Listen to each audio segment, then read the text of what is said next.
This may be the sound of forests growing healthier, communities becoming safer, and economies getting stronger. Angelita Apaquito lives on the Alamo Navajo Reservation. It's a quiet place of about 2,000 people. Everybody knows each other. Everybody tries to help each other. Most live in poverty.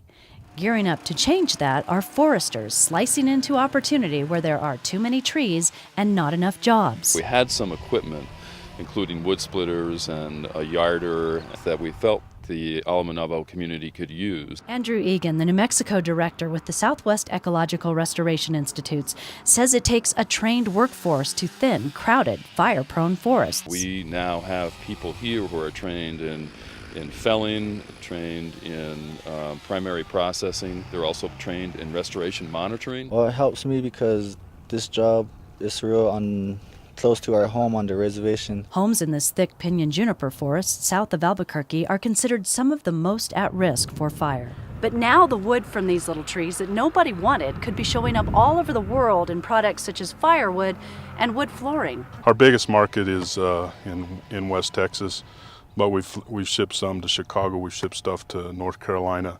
We shipped about 300 plus cords last year. Bill Ferranti with the Alamo Navajo School Board says this project is on the cutting edge of southwestern forest restoration, an effort that's supported by Old Wood. This was cut by a crew at the Alamo Navajo tribe. David Old, owner of Old Wood, is building a market out of sticks and branches. The whole plant is really scaled and geared towards making flooring from smaller trees. If his idea stacks up, Old will create a new foundation for some 50 employees in a $2 million a year operation. Near Albuquerque, Bonnie Stevens for KOLD News 13, live, local, late breaking. We've got 20% cover of this pseudostellaria. Emily Bernier is a forestry intern with the Ouray National Forest.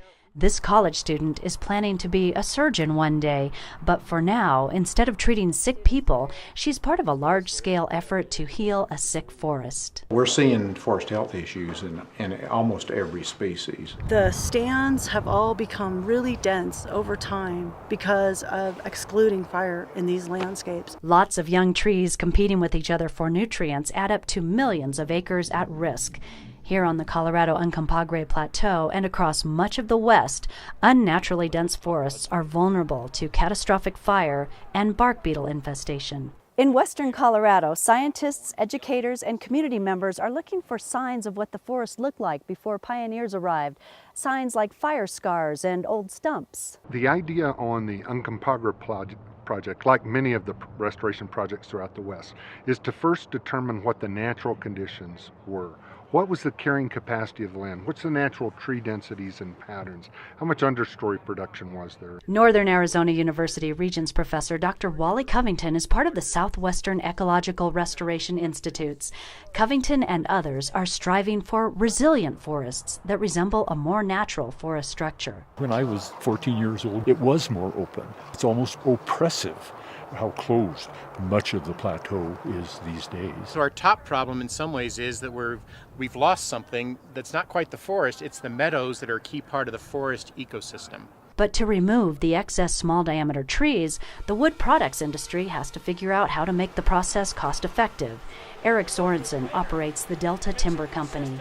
The Delta Mill is one of only 2 remaining large mills in Colorado. We're trying to look at every aspect of that log and get everything out of the log that we can. This collaborative effort on the Uncompahgre Plateau is expected to result in 10,000 treated acres a year for the next decade. Some of the work that we've been doing with the restoration project is really a bit more intense and a bit larger scale than some of the projects we've done up until this point. Colorado Wild Director Ryan Bidwell calls this thinning project an important first step to saving the forest. It's a work in progress. It's not to say that this is beautiful right now, but I think we all know where we need to take this forest. As a responsibility that present generations have for future generations is to leave a situation, to leave the world in a better place. Whether you're taking care of people or trees, you're still trying to better the world.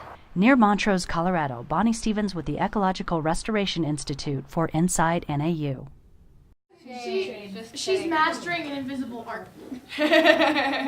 These Flagstaff Middle School 7th graders are heading to the World Championships. The girls are one of the Odyssey of the Mind teams at Flag Middle School, and they are heading to compete in East Lansing, Michigan. School sponsor Tammy Nelson says that the diversity of the team is the reason that they made it to Worlds. All of the girls that you talk to are very different girls, and they all bring something unique and different to this team. And I think it's the unique makeup of this team that makes that has really aided to their success. Tuesday night, the FUSD School Board approved their request to travel out of state, and the girls are looking forward to the experience.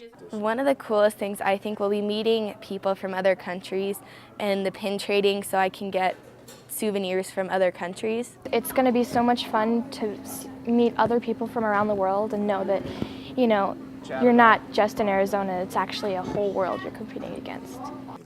I always like the teamwork aspect of it, so when we get together every weekend at my house, whatever we're doing together, and it's just the fun part of it. OMG! The Odyssey of the Mind girls, or OMGs, have to set up balsa wood columns that they designed and built to hold different weights. The fact that the team is made up of all girls is a little unusual to the structural competition. It's a building problem, so typically, you know, the girls might not pick that, they might pick something different, but these girls were really set on doing this column structures. They wanted something that really challenged them. Overall, the girls' hard work has paid off. It's just amazing to watch their progression as a team. As parents, we're just in awe of our own children. Rule out left ankle fracture and some swelling to the left femur. She's delayed and stable. Needs for additional support over there. We have 2 units available. We put together this scenario, we build this over a couple of months, and then start planning this well in advance, incorporating, like I say, a lot of outside agencies to get them introduced to the role. That's affirmative. We transported a total of 9 at this time, 4 immediate, 4 delayed, 1 minor. Once every 3 years, we do a full-up drill like this to include other agencies and really to familiarize them with the airport. Do you have someone assigned to air operations? We're looking for Angel 5 to transport 1 immediate patient.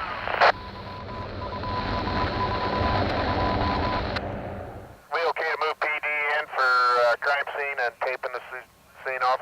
You hope that it never happens, but if something bad happens, you want to be prepared for it, trained for it, and not have any surprises along the way. We hope never to have to use the skills that we practice today, but we're proud of the fact that we have those skills.